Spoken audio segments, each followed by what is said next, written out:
Sir आज के कार्यक्रम को लेकर बताया जाए। देखिए, आज से हम लोगों ने संध्या चौपाल की शुरुआत की है। आप लोग सब लोग जानते हैं एईएस या जेई, जिसको स्थानीय भाषा में चमकी बुखार भी कहा जाता है, उससे ये पूरा ज़िला विगत वर्षों में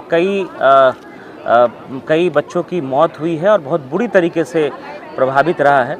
लेकिन अच्छी बात यह है कि विगत 2 वर्षों से किसी भी बच्चे की 2024 में और 2023 में इस बीमारी से किसी भी बच्चे की दुखद मृत्यु नहीं हुई है।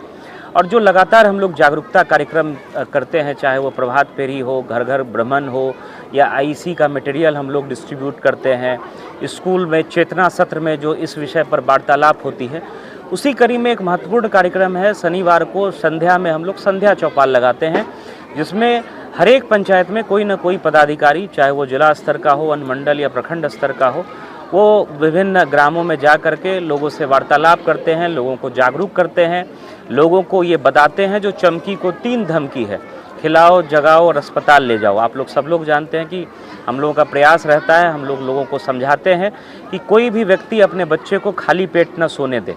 ये सबसे पहला कर्तव्य है उनका। अगर उनको लगता है कि बच्चे में चमकी जैसा कोई लक्षण है, ऐंठन है या उनको होश नहीं आ रहा है, तो उनको इमीडिएटली जगा करके बच्चे को देखना है कि इस तरह का कोई लक्षण परसिस्ट कर रहा है कि नहीं कर रहा है। अगर लक्षण है तो तुरंत अस्पताल लेकर के जाना है। आप एम्बुलेंस से लेकर के गए तो अच्छी बात है, अगर आप प्राइवेट व्हीकल से लेकर के गए तो उसका किराया हम लोग देंगे।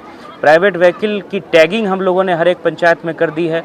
तो इस बार भी हम लोगों का इन कार्यक्रमों के माध्यम से पूरा प्रयास है कि लोगों में जागरूकता भी बढ़ेगी और विगत 2 वर्षों में जैसे कोई कैजुअल्टी नहीं हुई है, कोई डेथ नहीं हुआ है, हम लोगों का प्रयास है कि इस वर्ष में भी जो आगे कुछ महीनों में ये कार्यक्रम चलेगा, और जो गर्मी जब और तेज़ होती है तो इसका प्रभाव और इससे जो प्रभावित बच्चे हैं उनकी संख्या बढ़ती है। लेकिन हम लोग का यह प्रयास रहेगा कि भले ही केसेज आएँ, बच्चे बीमार पड़े, लेकिन उनका बेहतर इलाज हो और वो स्वस्थ होकर के घर जाएँ, इस दिशा में कार्यक्रम है। आप लोगों के माध्यम से सभी ज़िले के वासियों से मेरी अपील है, ये जो चमकी को जो 3 धमकी के बारे में मैंने बताया, उसका आप लोग ख्याल रखें। और अभी जैसे मॉर्निंग स्कूल हो गया है, कई बार दिखता है कि बच्चे 1 बजे के आसपास घर आए और उसके बाद धूप में खेलना शुरू कर दिया, तो डिहाइड्रेशन से भी बहुत समस्या होती है। तो ये सब जो छोटी छोटी सावधानियाँ हम लोगों को रखनी है। अस्पताल में दवाइयाँ प्रॉपर हैं, डॉक्टर्स और पैरामेडिकल स्टाफ की हम लोग उपस्थिति दर्पण प्लस जो ऐप है उसके माध्यम से सुनिश्चित करा रहे हैं।